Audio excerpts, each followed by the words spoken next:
नमस्कार, न्यूज 18 देख रहे हैं आप। आपके साथ मैं हूं जासमिन शर्मा।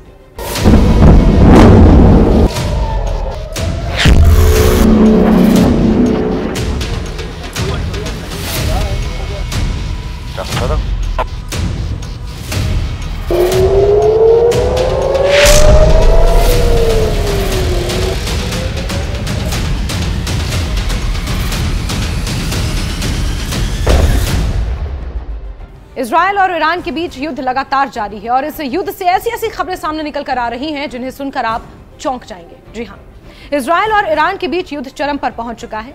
दोनों देश एक दूसरे पर ताबड़तोड़ मिसाइलें दाग रहे हैं। इस बीच खबर है कि अमेरिकी राष्ट्रपति डोनाल्ड ट्रंप ईरान से उनके परमाणु कार्यक्रम को लेकर आखिरी बात कर सकते हैं।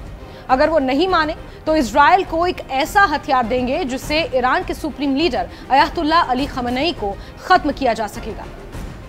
इससे पहले ट्रंप ने खुली चेतावनी देते हुए तेहरान के लोगों से तुरंत शहर खाली करने को कहा है। हालांकि ईरान इस जंग में किसी भी कीमत पर झुकने को तैयार नहीं है। खamenei ने इस लड़ाई में शिया मुल्क की फतह का यकीन दिलाया है। उधर कनाडा में चल रही G7 समिट में इजरायल ईरान युद्ध को लेकर एक साझा बयान जारी किया गया। इसमें विश्व के शीर्ष नेताओं ने तेहरान को सख्त चेतावनी दी है कि उसे कभी भी परमाणु हथियार बनाने नहीं दिया जाएगा। कनाडा में आयोजित G7 सम्मेलन के दौरान डोनाल्ड ट्रंप ने ईरान के खिलाफ कड़ा रुख अपनाया है। उन्होंने सोशल मीडिया पर चेतावनी भरे लहजे में कहा कि सभी लोग तुरंत तेहरान खाली कर दें। ट्रंप ने यह भी कहा कि ईरान को अपने परमाणु कार्यक्रम को बहुत देर होने से पहले रोक देना चाहिए। उन्होंने याद दिलाया कि ईरान को डील करने के लिए 60 दिनों की मोहलत दी गई थी, लेकिन वो विफल रहे और उसी के बाद इजरायल ने यह हमला शुरू किया। ईरान ने इजरायली खुफिया एजेंसी मोसाद की कथित ड्रोन निर्माण फैक्ट्री का भाड़ाफोड़ करने का दावा भी किया है। सरकारी न्यूज एजेंसी IRNA के हवाले से एरे न्यूज को बताया कि तेहरान में मोसाद की कथित ड्रोन निर्माण फैक्ट्री का भाड़ाफोड़ किया गया है। इस ऑपरेशन में 2 संदिग्धों को गिरफ्तार भी किया गया है, ऐसा दावा किया जा रहा है। रिपोर्ट्स के मुताबिक इस ड्रोन फैक्ट्री से 200 किलोग्राम विस्फोटक, 23 ड्रोन के पुर्जे, लॉन्चर और तकनीकी उपकरण बरामद हुए हैं। इस दौरान एक निसान पिकअप ट्रक भी जब्त किया गया है जो संभवतः यानी कि माना जा रहा है कि ड्रोन लाने ले जाने में इस्तेमाल होता था। ईरान और इजरायल के बीच तेज होती जंग को देखते हुए विदेश मंत्रालय ने एक कंट्रोल रूम स्थापित किया है। ये कंट्रोल रूम ईरान में फंसे भारतीयों को वहां से बाहर निकालने के लिए काम करेगा, जिसने अपना काम कर भी दिया है और 110 भारतीय स्टूडेंट्स को आज तेहरान से विशेष विमान के जरिए वापस लाया गया है।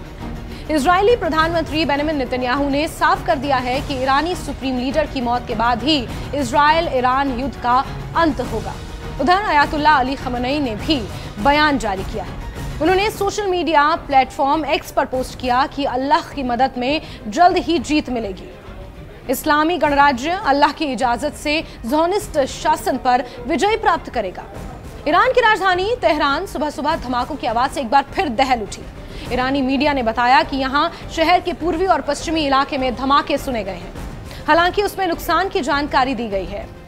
कनाडा में चल रही G7 समिट में विश्व के शीर्ष नेताओं ने इजरायल ईरान युद्ध को लेकर एक साझा बयान जारी किया, जिसमें तेहरान को सख्त चेतावनी दी गई और उसे कभी भी परमाणु हथियार बनाने की अनुमति नहीं दी जाएगी, ऐसा कहा गया। अमेरिकी राष्ट्रपति डोनाल्ड ट्रंप सहित G7 देशों के राष्ट्रीय अध्यक्षों ने मध्य पूर्व में बढ़ते तनाव को कम करने की अपील भी की है।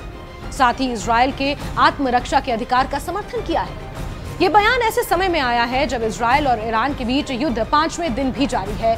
दोनों देशों के बीच मिसाइलों और ड्रोनों का आदान प्रदान हो रहा है, हमले किए जा रहे हैं। अमेरिका में तैनात इजरायली राजदूत ने ईरान को लेकर नई चेतावनी जारी की। उन्होंने कहा कि आप गुरुवार रात और शुक्रवार को ऐसी चौंकाने वाली चीजें देखेंगे जो हिजबुल्लाह के खिलाफ ब्लीपर ऑपरेशन से भी बड़ा और घातक होगा। अमेरिकी राष्ट्रपति डोनाल्ड ट्रंप कनाडा में चल रही G7 समिट बीच में ही छोड़कर फिलहाल अमेरिका लौट आए हैं। वो यहां राष्ट्रीय सुरक्षा परिषद के साथ इमरजेंसी मीटिंग करने वाले हैं, जिसमें इजरायल ईरान युद्ध में अमेरिकी स्थिति पर चर्चा की जाएगी। इस बीच खबर है कि रूसी समाचार एजेंसियों ने खबर दी कि उनके सुरक्षा चीफ नॉर्थ कोरिया की यात्रा पर रवाना हो चुके हैं। इस यात्रा का कोई एजेंडा तो सामने नहीं रखा गया, लेकिन इस इजरायल ईरान के बीच जंग से छोड़कर इसे देखा जा रहा है। ईरान की राजधानी तेहरान में ताजा हालात को देखते हुए भारतीय दूतावास ने एक एडवाइजरी फिलहाल जारी की है, जिसमें वहां रह रहे सभी भारतीय नागरिकों और भारतीय मूल के लोगों से तुरंत संपर्क साधने और अपना स्थान और संपर्क जानकारी साझा करने की अपील की गई है। दूतावास ने कहा है कि तेहरान में मौजूद वो सभी भारतीय नागरिक जो अब तक दूतावास से संपर्क में नहीं हैं, कृपया तत्काल दूतावास से संपर्क करें और अपनी लोकेशंस और नंबर्स साझा करें, यानी कि शेयर करें। भारतीय दूतावास से उनकी मदद के लिए कुछ हेल्पलाइन नंबर्स भी जारी किए हैं, जो नंबर्स हम आपको बता रहे हैं। 3 नंबर हैं, जिसमें +98 पहला नंबर है, 9010144557 दूसरा नंबर है, 9128109115 तीसरा नंबर है 9128109109। ये 3 नंबर हैं, इन पर आप संपर्क करके अपनी लोकेशंस भी दूतावास को साझा कर सकते हैं। एडवाइजरी में यह भी कहा गया है कि जो भारतीय नागरिक और भारतीय मूल के लोग अपने साधनों से तेहरान से बाहर सुरक्षित स्थान पर जा सकते हैं, उन्हें जल्द से जल्द ऐसा करने की सलाह दी जाती है, क्योंकि ये युद्ध और भीषण हो सकता है।